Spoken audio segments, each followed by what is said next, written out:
Assalamu alaikum. Peace be upon you all. This is your host, Amina Ahmed, and you're watching Muslim Network TV. Welcome back to another episode of Next Gen. We're only 5 days away from elections, a moment that will definitely go down in the history of this country, a defining moment for our nation. You're watching us today on Galaxy 19 satellite, MuslimNetwork.tv, Amazon Fire TV, Roku, and soon on Apple TV as well.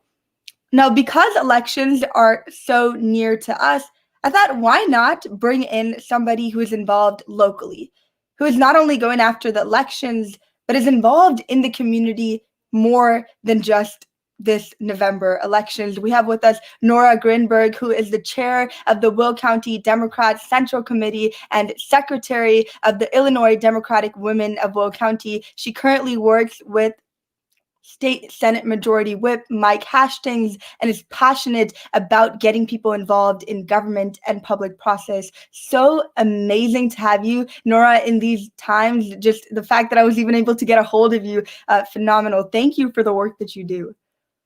Thank you so much for having me. And if my phone rings, I answer it. So, I'm really honored to be here with you today. Thank you so much. Thank you, Nora. And Nora, I read your bio and I was going through it. It was extensive. And I said, why not Nora tell us about the work that she's been doing? So tell us, in these short past 4 months, what has the Central Committee accomplished so far? So, this is something that I try to keep a running tab on. And with such a breakneck speed of this election cycle, I have a tendency to keep looking forward and not really keeping track of the awesome accomplishments of my executive board. So when we ran as a slate for, to lead this organization, we were set 2 months behind because of COVID-19. Mm-hmm. So we knew that we had to really hit the ground running and show the community that we meant business in terms of organizing the community, getting people educated about the candidates, educated about the issues, what was at stake, and to drive home how important it was to early vote by mail, all options and how to make sure that their voice was heard. Mm-hmm. I think that the lessons from 2016, that I don't need to vote, my vote doesn't matter. I think that as an kind of learned those lessons, and we're seeing that in the really high early and vote by mail turnout numbers. Of course, we won't know for sure until all the ballots are counted, but so far so good. It looks like civic engagement has risen and youth voter turnout is at record numbers, which just fills my heart with hope. Yeah. So my executive, I knew that we had to do a few things very quickly. That was to fundraise, to map out a plan to communicate with voters about our candidate, early voting, vote by mail, and election day voting options. And we had to expand our reach. So we did aggressively fundraise, the typical methods of fundraising, get-togethers, and we weren't able to do that. Mm-hmm. While we were, able to get a small group together, this was, it drove home how very much we need to prioritize the safety over our desire to be together. Mm-hmm. And so we turned to more digital options and, grassroots, low dollar donations. We sold Joe Biden lines. We got the community engaged and found that the community was really ready to give, that they wanted to give to an organization that they thought would help get us over the finish line. So we were really lucky with our grassroots donations and support from local elected officials, campaigns, labor unions, and other, orgs that are aligned with the democratic values. So very grateful that we were able to get support from so many great donors in order to develop our first ever digital sample ballot that was presented in English and in Spanish. And, our brief conversation before this meeting and talking about the growing, Muslim community, I would love to get, other languages represented as well. It would be awesome to have Urdu and to have, Arabic and, you name it. If there's a language, I would love to have it represented so that people who are newly arrived and have become citizens and are ready to vote, no matter how great their English is, how nice would it be to have the language of your homeland greeting you and talking about the candidates? I think that would be really special. And we were able to do that through our work with our Spanish-speaking community. We have 2 executive board members who are Spanish speakers, and they made sure that they worked with their community to be sure our communications were clear, concise, and inaccurate. And we feel really good about being able to offer so much information about this election cycle to the Spanish-speaking community, and would love to expand those efforts. So that was really exciting. The design was sort of based on like the comic book style. Let me see. Can I drop a link in here so you can share? You can. All right, hold on one second. I'm going to you can drop it in the chat box, and I'll be right back. Yeah, for sure. But that's so interesting because I think many people talk about the inaccessibility of voting. And now that you have a different language, and you're just saying that you don't just want Spanish, you want languages that are, available to all different people. That is phenomenal. And I don't think that's addressed enough as well. Absolutely.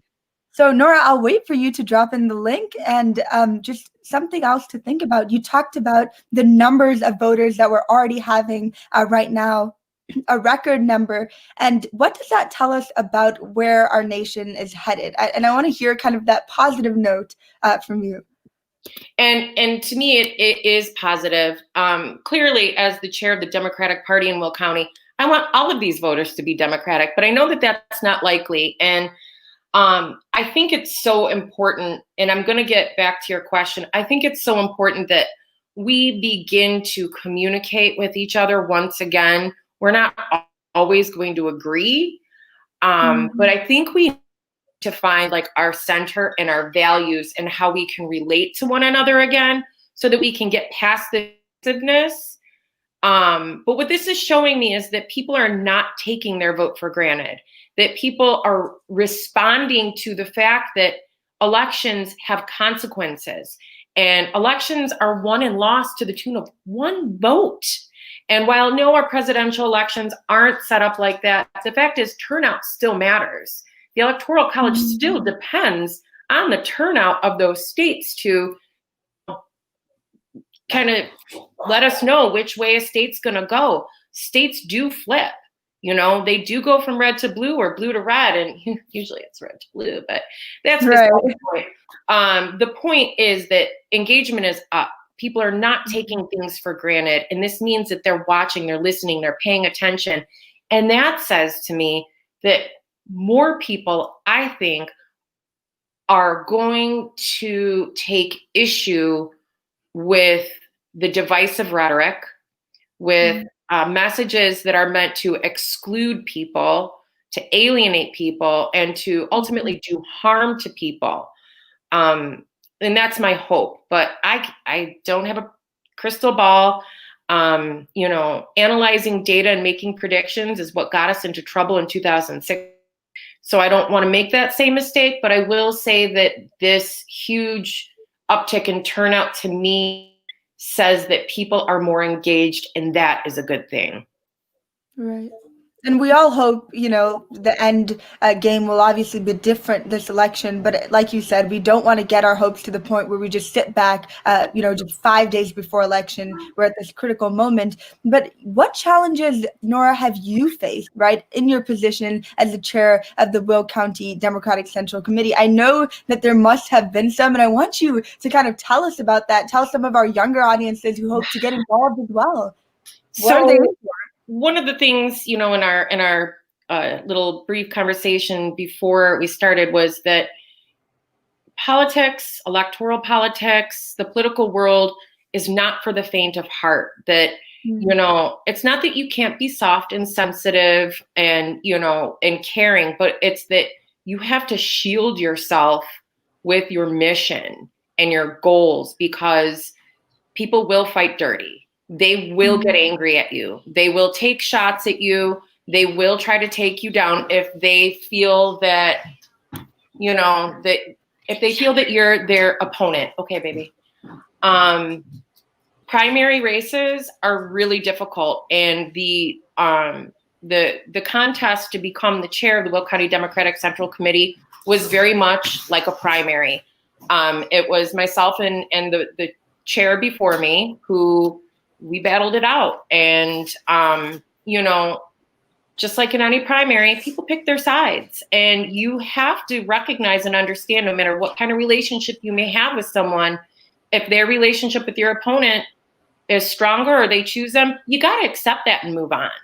You take it personally, you take it to heart, you swear a blood oath of vengeance on them, you're alienating yourself from your own community, and it's pointless. You have to accept the fact that they've made their choice and move on. And then after the race is over, you find a way to reconnect with them.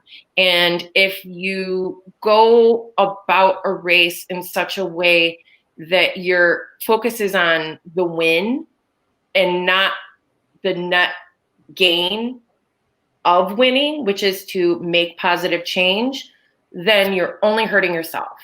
Right. So staying above the fray, not fighting dirty, not assailing someone's character. You stick to your message, you stick to the plan, you stick to what you have to offer. And this goes for people who are campaigning for others as well. When you're out there knocking doors and making phone calls or, talking to people about your candidate, and someone wants to take shots and say horrible things or, call into question their character, integrity, or whatever it is, you've got to stay cool. You have to stick to the facts and say, well, this is their record. This is what they bring to the table. This is what they do. This is what they've done. And this is what they will do. Because if you get heated and you react, then you are engaging in exactly the kind of activities that break communities apart and don't bring them together.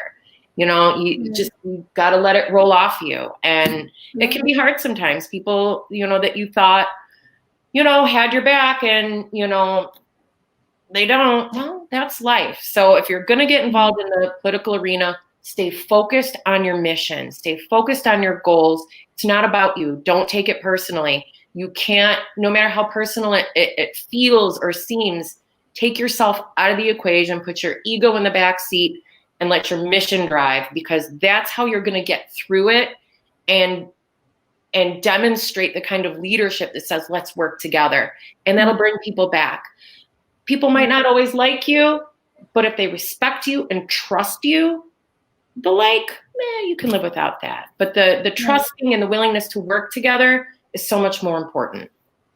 And the reality is, when you did win, the people that weren't on your side when you were up, running, those were the people that you are still serving. So like you said, that you needed to reconcile those bonds after you did get into that position. Nora. And I'm at their service when they call and when they need something. Yep. I'm there, and it doesn't matter what about me back in the day.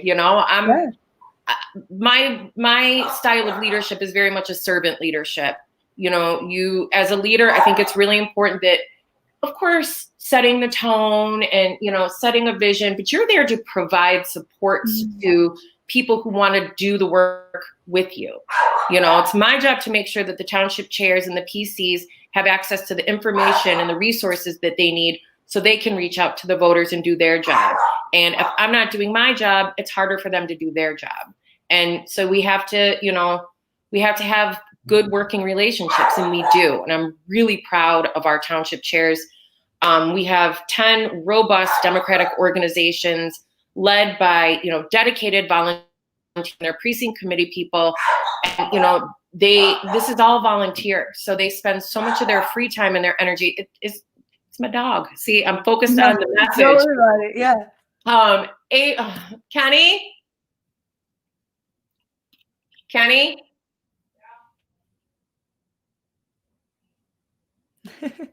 worry about that at all. But Nora, you said that you consider yourself a servant of the people, and I really do wish that more politicians would not only say that, but show that in their actions, and the work that you do really just stands behind what you're saying. And Nora will continue speaking about elections and the importance of getting minorities out to vote and involved in politics right after our short break. You're watching us on Galaxy 19 satellite, MuslimNetwork.tv, Amazon Fire TV, Roku, and soon on Apple TV as well. We'll be right back.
Thanks, baby. Welcome back to NextGen. I'm here with Nora Gruenberg, who is the chair of the Will County Democratic Central Committee. Now, Nora, tell us, why do you think that generally communities of color, minority populations have this reputation of not being as involved in the political game? What do you think the reason for that is? I think that they don't feel invited into the process. I think they feel disenfranchised. I think that it is entirely likely that, whether it's language or culture barriers or just plain old, lack of understanding. I think sometimes when people focus on differences rather than similarities, that it's easy to alienate people. And that's one of the things that my executive board and I really strive to do, is to address issues of inclusivity and diversity, and not just acknowledge it, but to live it. And in doing so, our executive board created a Black caucus. We have a Latinx caucus, would love to have a Muslim caucus, a labor caucus, and we also have an LGBTQ pride coalition. We want to make sure that people talk about identity politics as though it's a bad thing, but we all identify ourselves in different ways. And I think it's really important, especially with, cultural and ethnic groups, to make sure that their voices are heard. And the best way to do that is together. Just like anything else, many voices are stronger than one, and no one group of any kind all believe the same things at the same time in the same way. So what you do is you find that common ground. What is important to us? We want more of a voice in the community. We want our elected officials to hear our concerns and respond to them. We want local, political parties to welcome us and acknowledge what we have to bring to the table. And the best way to do that is together. But even more so, the best way to do that is to create relationships with people in positions of power in that other group, so that you can work on finding that common ground and come together. And that is, I think, one of the most important roles for myself and my executive board, is to demonstrate that leadership in action and say, okay, we have a block of voters who don't feel welcomed by the party. What can we do to help this community understand that not only are they welcomed, and not just for their votes, but because the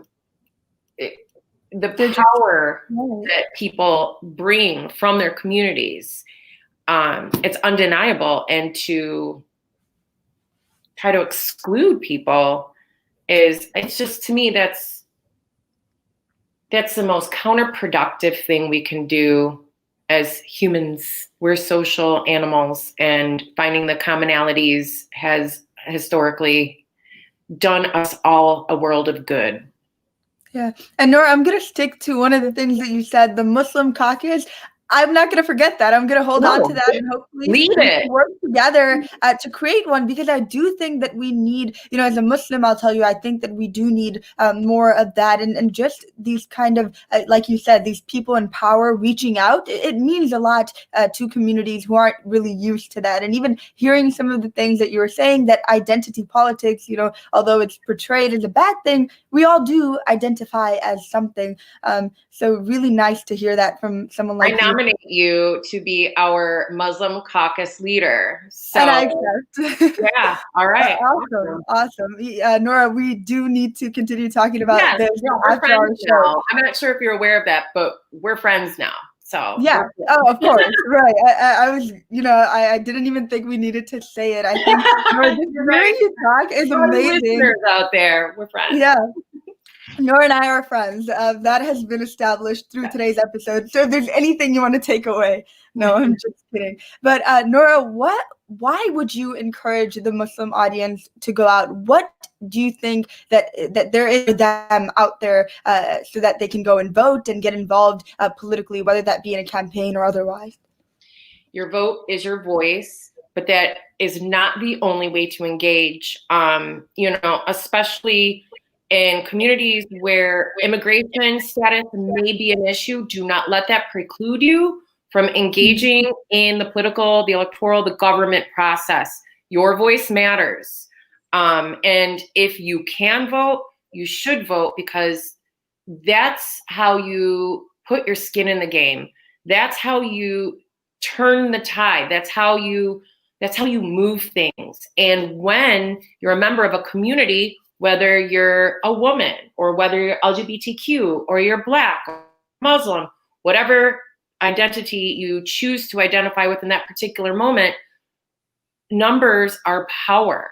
Your vote and your votes together as a community represent power, and you don't want to give away your power. You want to use it at every opportunity. And you don't need to be a political nerd and know everything about every candidate, every policy position, but you should know a little something. And the more local the office is, the more of an impact it's going to have on your life. So everyone wants to talk about Illinois. Illinois is the worst in our property taxes. Newsflash, that does not come through our legislature. Although school funding could definitely have an impact on our property taxes, ultimately that comes down to our school boards, our library boards, our park boards. These are all hyper-local taxing bodies that are cranking up our property taxes. And the best way that we can get involved with changing this is by getting involved with our local government and by supporting candidates who we know, because these hyper-local races, these are people in our communities. This is not someone who is in DC 6 months out of the year and lives God knows where in the state. These are our friends and our neighbors. These are members of our community, so we can have more impact. And I think when people get involved in politics and they're like, I want to run for office, I'm going to run for state legislature, I'm going to run for, and not that they shouldn't, I'm not discouraging people for running for whatever office they choose. But I think a lot of times we'll skip right past these local races that have such an impact over our daily lives. And, they're not as, they're not as cool and glamorous as, Springfield, DC, what have you. But these jobs that almost always are volunteer and include tough races against, people in our community, the decisions that you're making will impact what happens in our schools, what happens in our parks, what happens in our libraries, what happens on our roads, our sidewalks. Everything about our daily lives is decided upon by members of our community that we elect to represent us or don't elect. And then we're stuck with the results. So management can look different for everybody. And I have come to learn, when I first became really engaged in politics, I used to browbeat people. You got to vote, you got to vote, you got to vote. Yes, yes, you really should. But I have come to learn that people have their reasons for withholding vote or not engaging in that process. And again, while I like to really understand why and offer another point of view, because I truly believe in the power of our vote and our voice, I do respect the fact that a lot of people do not feel, they feel disenfranchised and they feel abandoned by government, so they don't want to engage. But that's exactly how it spins even further out of control when we stop holding, people accountable. I think, Nora, one of the most important things that you really highlight is the importance of local elections, local involvement, because usually I think that when we talk about politics, the conversation is on, perhaps what people consider a bigger scale, when it is local politics, like you said, that affects us the most in our daily lives. So really, Nora, thank you for your message. Thank you for our audience for tuning in to listen to Nora and her message to all of you. And one of the biggest messages to take away is please go out and vote. Like I said before, elections is 5 days away. We need all the votes that we can get. Thank you so much, Nora, for being with us. Thank you.